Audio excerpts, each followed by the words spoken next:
പ്രാർത്ഥിക്കുന്നത് ആരെയാണ് പ്രാർത്ഥിക്കുന്നത്? ഇതാണ് അവനവൻ തിരിച്ചറിയേണ്ടത്. ആത്മാവ് പരമാത്മാവിനോടാണ് പ്രാർത്ഥിക്കുന്നത് എന്ന് ആത്മാവ് തന്നെ തിരിച്ചറിയുമ്പോൾ ഈ പ്രാർത്ഥന എന്തിനാണ് എന്ന് കൂടി ചിന്തിക്കണം. ആത്മാവ് പരമാത്മാവിന്റെ അംശമാണ്, പരമാത്മാവ് നിയോഗിച്ച് അയച്ചതാണ്, ആ പരമാത്മാവിന്റെ ഇഷ്ടം ചെയ്യുവാനാണ്.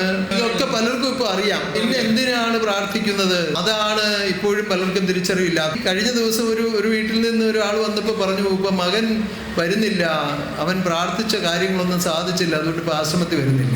പ്രാർത്ഥന കൊണ്ട് ഇപ്പം ചില കാര്യങ്ങൾ പറയുന്നത് ATM കൗണ്ടർ പോലെ ആയിരിക്കണം ഭഗവാന്റെ നിയോഗം.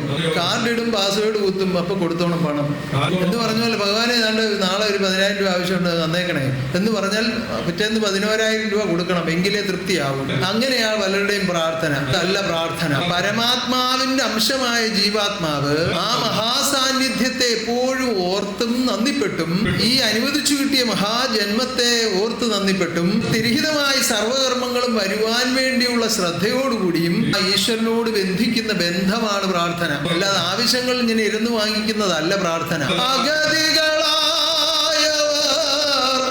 അങ്ങയെ നോക്കി നിന്നെപ്പോഴും പ്രാർത്ഥിക്കുന്നേ.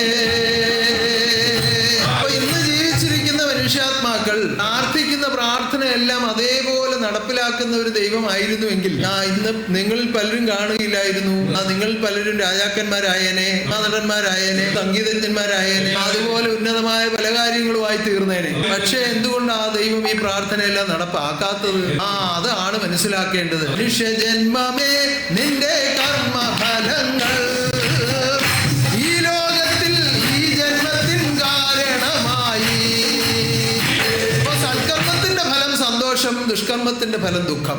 ഇത് സൃഷ്ടിയാരംഭകാലത്ത് നിയമിച്ച നിയമമാണ്. ഇതിനെ മറികടന്ന് ആർക്കും ഒന്നും പ്രാർത്ഥിച്ചു നേടാൻ കഴിയില്ല. സൽക്കർമ്മം എവിടെയെങ്കിലും ഒക്കെ ചെയ്തിട്ടുണ്ടെങ്കിൽ പ്രാർത്ഥിക്കുന്നവർക്കും അതിൻ്റെതായ ഫലം ലഭിക്കും. ദുഷ്കർമ്മമാണ് നിരന്തരം ചെയ്യുന്നതെങ്കിൽ പ്രാർത്ഥിച്ചാലും ദുഃഖം പലതും ലഭിക്കും. ദുഷ്കർമ്മം ചെയ്യുന്നവരിനി മേലെ പ്രാർത്ഥിക്കണ്ട എന്നങ്ങ് തീരുമാനിച്ചാൽ പറ്റുമോ? അപ്പൊ ഈ കർമ്മഫലം വീണ്ടും വീണ്ടും ഈ ജന്മത്തിന് കാരണമായിക്കൊണ്ടേയിരിക്കും. അപ്പൊ ഇതിനൊരു അറുതി വരുത്തുവാൻ സാരസാഗരത്തിൽ വീണു വലഞ്ഞിടുന്ന ആത്മാക്കളെ വീണ്ടെടുത്ത് ആ സമ്പൂർണ്ണ മോക്ഷത്തിലേക്ക് ചേർക്കുവാൻ വേണ്ടി അവതാരമായി വന്നിരിക്കുന്നു ആര്? ജന്മാന്തര ജ്ഞാനത്തിന്റെ ജന്മിയായ ഉടമസ്ഥൻ.